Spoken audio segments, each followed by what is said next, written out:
গত পর্বে আমরা কম্প্রেসিভ স্ট্রেস নিয়ে 2টি ম্যাথ অধ্যয়ন করেছি। আজ আমরা টেনসাইল স্ট্রেস ও শিয়ার স্ট্রেসের উপর 2টি ম্যাথ অধ্যয়ন করব।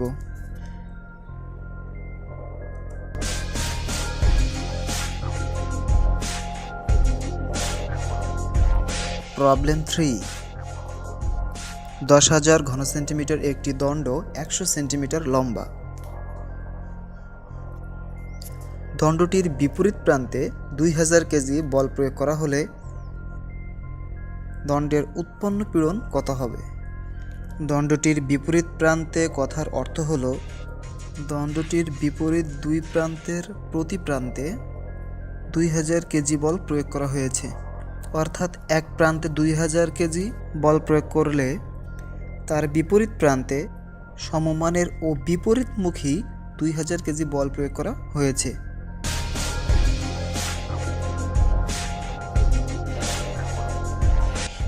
এই প্রবলেমে আমরা একক একটি দণ্ডের উপর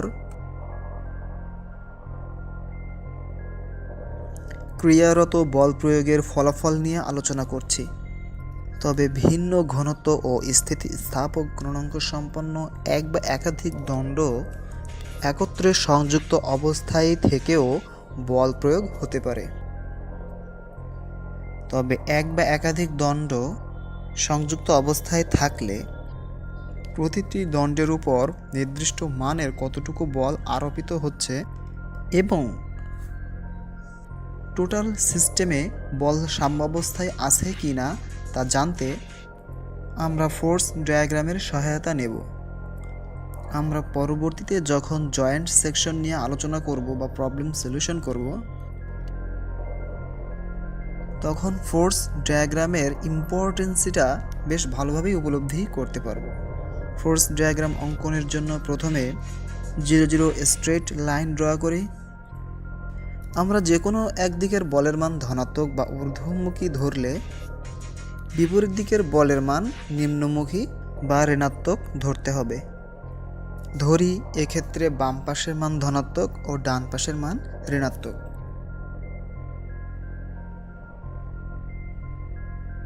তাহলে এখন আমরা বাম দিক থেকে হিসাব শুরু করলে দেখা যায় 2000 কেজি মানের বল পজিটিভ, যা উপরে উঠে ক্রমান্বয়ে ডানের শেষ প্রান্তে পৌঁছাবার পর 2000 কেজি মানের বল নেগেটিভ এবং রেখা নিম্নমুখী করে ফোর্স ডায়াগ্রাম অঙ্কন করলাম।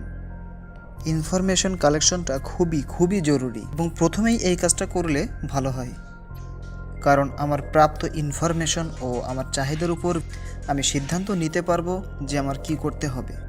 যাই হোক, টান বলের পরিমাণ 2000 কেজি আর ওই বস্তুর আয়তন ও দৈর্ঘ্য দেওয়া আছে, যেখান থেকে বল প্রয়োগের কার্যকরী ক্ষেত্রফল পাওয়া যাবে। আমরা জানি পীড়নের শর্ত থেকে পীড়ন ইকুয়াল বল ভাগ ক্ষেত্রফল, অ্যান্ড দেন বল ও ক্ষেত্রফলের মান ডান পাশ থেকে বসিয়ে কাঙ্ক্ষিত পীড়নের মান পাব। সাজেশন থাকবে এভাবে রেখা দ্বারা সেপারেশন করে ডান পাশে ইনফরমেশন ও বাম পাশে মূল প্রবলেম সলিউশন অংশটি লেখা।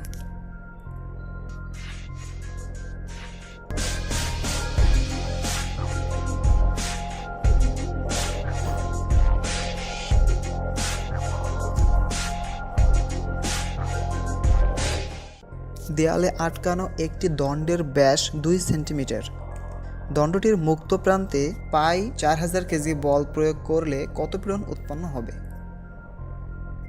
তো ধরি এটি একটি গোলাকার দণ্ড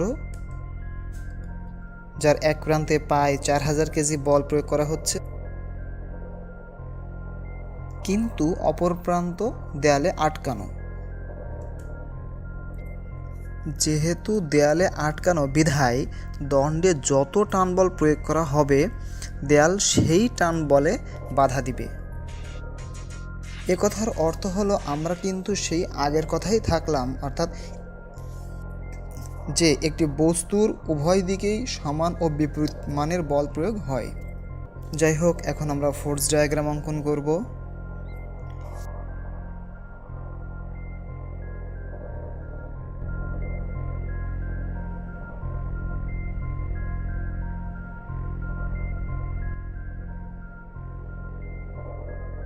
এবার আমি ডান প্রান্তে পজিটিভ ও বাম প্রান্তে নেগেটিভ ধরেছি।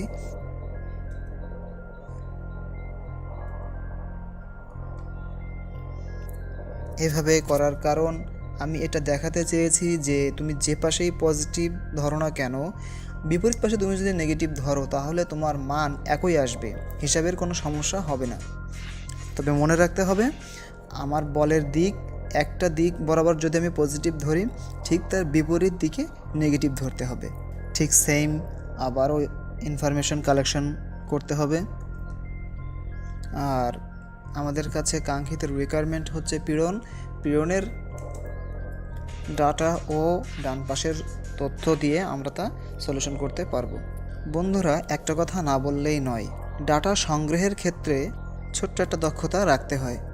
যেমন আমার দরকার ছিল কার্যকরী ক্ষেত্রফল পীড়ন নির্ণয় করার জন্য, কিন্তু আমার প্রশ্নে দেওয়া ছিল ওই গোলাকার রডের ব্যাসের পরিমাণ 2 সেন্টিমিটার। কিন্তু আমি যেহেতু জানি যে ব্যাস থেকে ক্ষেত্রফল বের করা যায় এবং আমার দরকার ক্ষেত্রফল, তাই আমি ব্যাস থেকে ক্ষেত্রফল বের করে নিয়েছি প্রদত্ত তথ্যের অংশের ভিতরেই। ঠিক এভাবে মূল পর্বের অঙ্কগুলো আমরা বাম পাশে অর্থাৎ সলিউশন অংশে করব, আর ওই সলিউশনে প্রয়োজনীয় ছোট ছোট হিসাবগুলি আমরা ইনফরমেশন অংশেই করে নিব।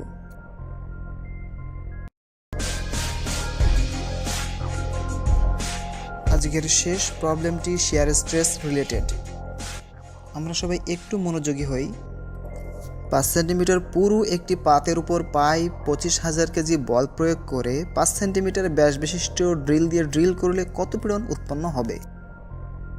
নিচের চিত্রের মাধ্যমে এটা বোঝানোর চেষ্টা করা হয়েছে যে পাত্রের উপরে ড্রিল করার জন্য ড্রিল বিটে প্রায় 25,000 কেজি বল প্রয়োগ করা হয়েছে।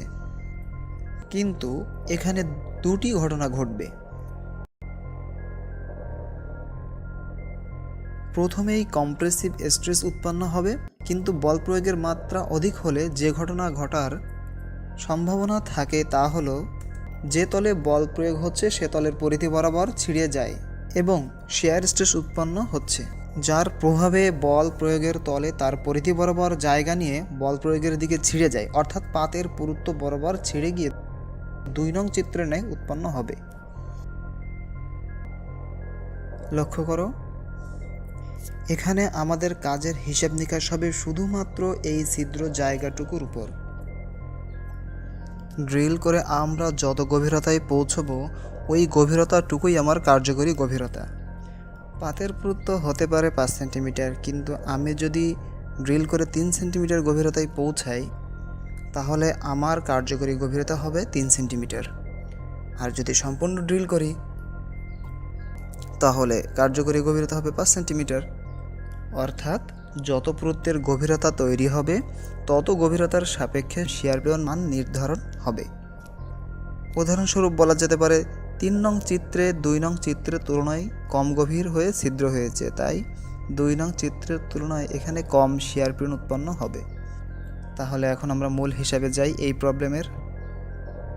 ঠিক একইভাবে প্রদত্ত প্রশ্ন থেকে আমরা ইনফরমেশন সংগ্রহ করব। তথ্য সংগ্রহ করার সময় যদি আমাদের ছোটোখাটো কিছু কাজ থাকে, যেমন ইউনিট কনভার্ট বা ব্যাস থেকে ক্ষেত্রফল বের করা বা নিউটনকে কেজিতে রূপান্তর করা, এই রকম ছোটোখাটো কাজগুলো আমরা ডান পাশের ইনফরমেশন অংশেই করে নিব এবং বাম পাশে মূল অংশে সমস্যা সমাধান করব। তো এই ছিল আজকে আমাদের স্ট্রেসের উপর ডিফারেন্ট টাইপের 3টি ম্যাথ নিয়ে আলোচনা। যদি কারো কোনো মতামত বা জিজ্ঞাসা থাকে তাহলে নিচের কমেন্ট বক্সে কমেন্ট করো।